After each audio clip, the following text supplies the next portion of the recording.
یقین کا سفر۔ حوالات کی سلاخوں کے پیچھے سے میں اسے نماز پڑھتا دیکھ رہا تھا۔ وہ 25-26 سال کا خوبصورت نوجوان قتل کے مقدمے میں 2 دن پہلے ہی لایا گیا تھا، جہاں سے چند دن بعد عدالتی کارروائی کے بعد اسے جیل منتقل کیا جانا تھا۔ اس کے خلاف کیس کافی مضبوط تھا، اس لیے گمان غالب تھا کہ 1-2 پیشیوں کے بعد ہی اسے سزائے موت سنا دی جائے گی۔ میں ایک پولیس والا ہوں اور پہلے دن سے ہی میرا رویہ اور لہجہ اس کے ساتھ کافی سخت رہا تھا، لیکن اس کے لبوں پر ہمیشہ ایک دل کو موہ لینے والی مسکراہٹ ہوتی تھی، اور ہمیشہ وہ مجھے بڑا سمجھتے ہوئے ادب سے اور نرم لہجے میں بات کرتا تھا، اور مجھ جیسا سخت انسان بھی 2 دن میں ہی اس کے اچھے اخلاق کے سامنے ہار گیا تھا۔ اب وہ سلام پھیرنے کے بعد دعا مانگ رہا تھا۔ میں اسے دیکھتا ہی رہ گیا۔ وہ اس طرح خشوع و خضوع سے دعا مانگ رہا تھا کہ یوں لگتا تھا جیسے وہ جس سے مانگ رہا ہے وہ اس کے بالکل سامنے ہو۔ دعا کے بعد اس کی نظر مجھ پر پڑی تو اس کے لبوں پر پھر وہی مسکراہٹ نمودار ہوئی۔ وہ اٹھ کر میرے پاس آیا اور ہمیشہ کی طرح میرا حال احوال پوچھا۔ آج خلاف معمول میرا لہجہ کافی نرم تھا۔ باتوں کے دوران میں نے اس سے پوچھا کہ کیا واقعی اس نے قتل جیسا جرم کیا ہے، کیونکہ مجھے اس کے بھولے پن سے نہیں لگ رہا تھا کہ وہ قتل جیسا جرم کر سکتا ہے۔ اس نے کہا، ایک انسان کا قتل پوری انسانیت کا قتل ہے، تو پھر میں ایسا گھناؤنا جرم کیسے کر سکتا ہوں؟ میں نے سوالیہ نظروں سے اس کی طرف دیکھا اور کہا، تو پھر؟ اس نے کہا، جب اللہ اس دنیا میں کسی کو اختیارات دیتا ہے نا، تو اکثر لوگ بھول جاتے ہیں کہ یہ اختیارات اللہ کی طرف سے امانت ہیں۔ وہ ان سب کو اپنا کمال اور حق سمجھ بیٹھتے ہیں۔ میرے ساتھ بھی ایسا ہی ہوا۔ ہمارے علاقے کے ایک با اثر انسان نے قتل کر دیا، اور اتفاق سے میں وہاں سے چند قدم ہی دور تھا۔ اس نے الزام مجھ پر لگا دیا، جھوٹے گواہ بھی تیار کر لیے گئے اور میں یہاں آ گیا۔ مجھے دکھ سا ہوا۔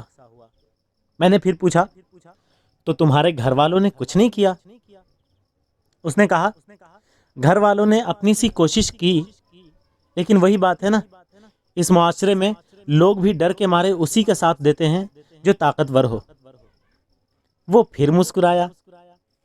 مجھے اس کے سکون کو دیکھ کر حیرت ہوئی۔ میں نے کہا، تمہیں ڈر نہیں لگتا کہ ہو سکتا ہے کچھ دنوں تک تمہیں سزائے موت ہو جائے؟ اس نے کہا، انشاءاللہ مجھے کچھ نہیں ہوگا۔ میں نے اس کے آگے اپنی عرضی رکھ دی ہے جس کے سامنے بڑے سے بڑے بادشاہ کی بھی کوئی حیثیت نہیں۔ اس نے پر یقین لہجے میں جواب دیا مجھے۔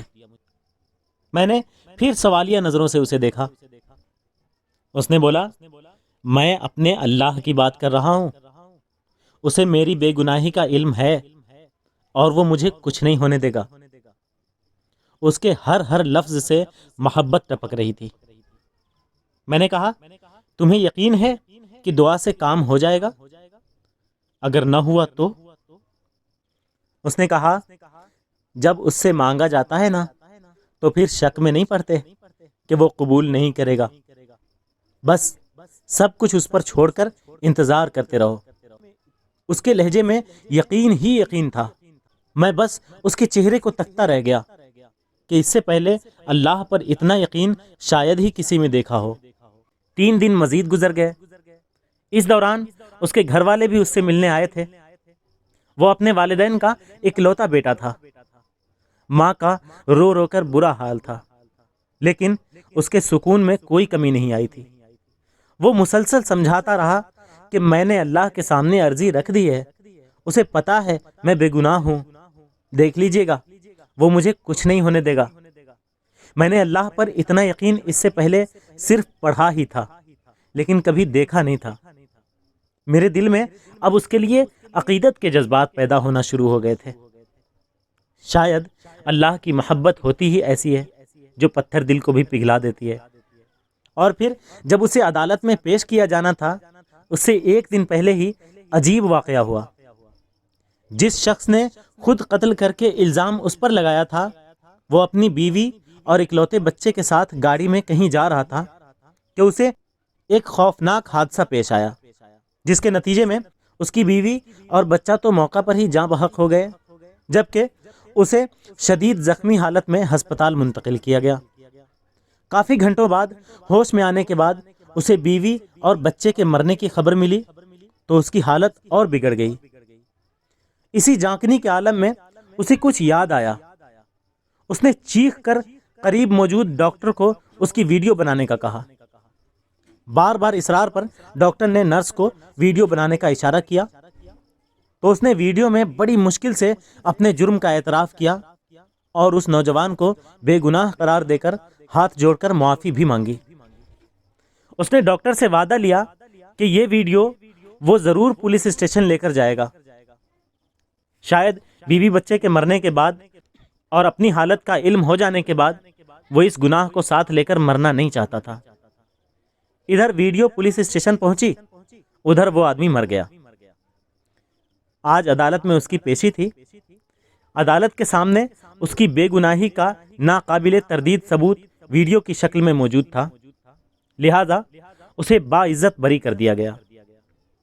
میں کمرہ عدالت میں کھڑا گم سا سوچ رہا تھا کہ اللہ ان بندوں کی جو صحیح معنوں میں اس پر ایمان لاتے ہیں، ان کی ایسے بھی مدد کر سکتا ہے اور کرتا ہے۔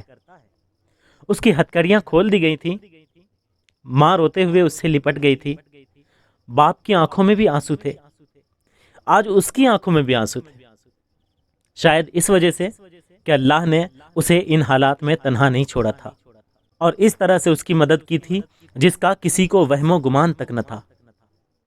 اور مجھے یاد ہے مجھ سے ملنے کے بعد جب وہ جانے لگا تو میں نے اسے کہا تھا کہ وہ کوئی ایسی بات بتا کر جائے جسے میں ہمیشہ یاد رکھوں۔